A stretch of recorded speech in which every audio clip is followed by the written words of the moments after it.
All right, welcome to The Explainer. Today we're diving into something really powerful.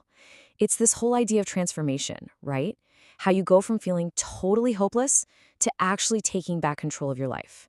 Let's get right into it. So it all kicks off with this one simple line. But don't let the simplicity fool you. When you hear it, it's not a shout of joy. No, it's more like a quiet surrender, a realization that this is where you're at. And that, right there, is the starting line for any real change. And that feeling, that surrender, brings us to our first big step, the confession. Look, the source material we're looking at is really clear on this. You can't build a new house on a shaky foundation. You've got to be brutally honest about where you are right now. So how do you get to that level of honesty? Well, the guide we're drawing from asks this one super direct question. There's no wiggle room, no place to hide. It's meant to slice right through all the justifications and excuses we tell ourselves. And there it is. Just saying those words out loud. Look, this isn't about beating yourself up or about shame. Not at all. It's about getting crystal clear. And with that one really tough admission, you finally break through the denial. Now the real work can actually start. Okay, so here's where things get really interesting.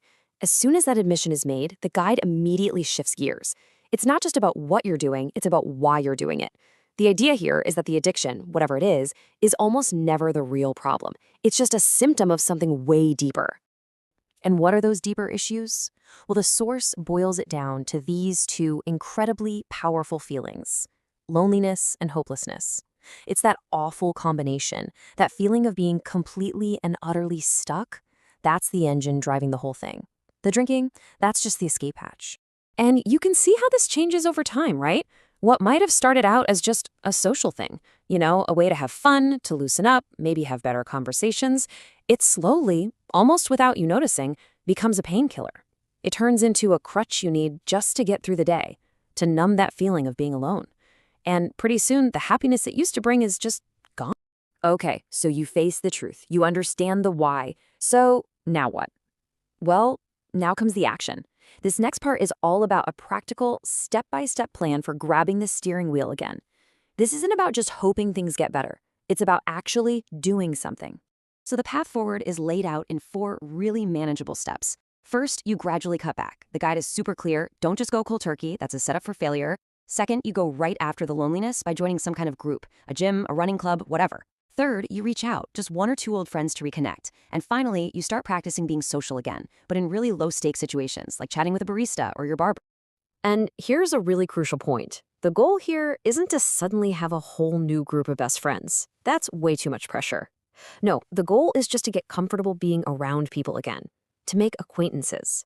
It's about breaking that cycle of being alone without feeling like you have to perform. All right, so all these actions, they're building towards the most important piece of the puzzle, the shift that happens inside your head. The steps are vital, for sure, but our source material says that without changing how you think, none of it will last. It's about rewriting your internal story, from being the victim to being the victor. And this is such a powerful way to look at it. You've got 2 mindsets. The victim mindset is always on the lookout for problems, for all the reasons something won't work. It's all about making excuses. But the winner mindset, it's always looking for solutions. And this is the key, it takes action. Making that switch, that changes absolutely everything. And this is the mantra that powers that new way of thinking. It's not just a nice phrase, it's a declaration. It's about taking back your agency. It completely reframes your struggle. It's no longer something that's just happening to you, it's a challenge, and you have the power to face it, to conquer it. So when you start putting it all together, you got the actions on the outside and this massive mindset shift on the inside, that's when you hit the final phase of this journey. That's when you make the transformation from a doomer, who's defined by hopelessness, to a bloomer, someone who's actively growing and building a life they actually want. Now, the guide makes it really, really clear. This is a marathon, not a sprint. You're going to have bad days. That's just a fact. The trick is to not let them derail you. Don't give up. You can't change the past, that's done, but you can always, always build a new future. And a huge part of that is finding a new hobby, something valuable that you can really get into, so you can replace that old destructive habit with something constructive.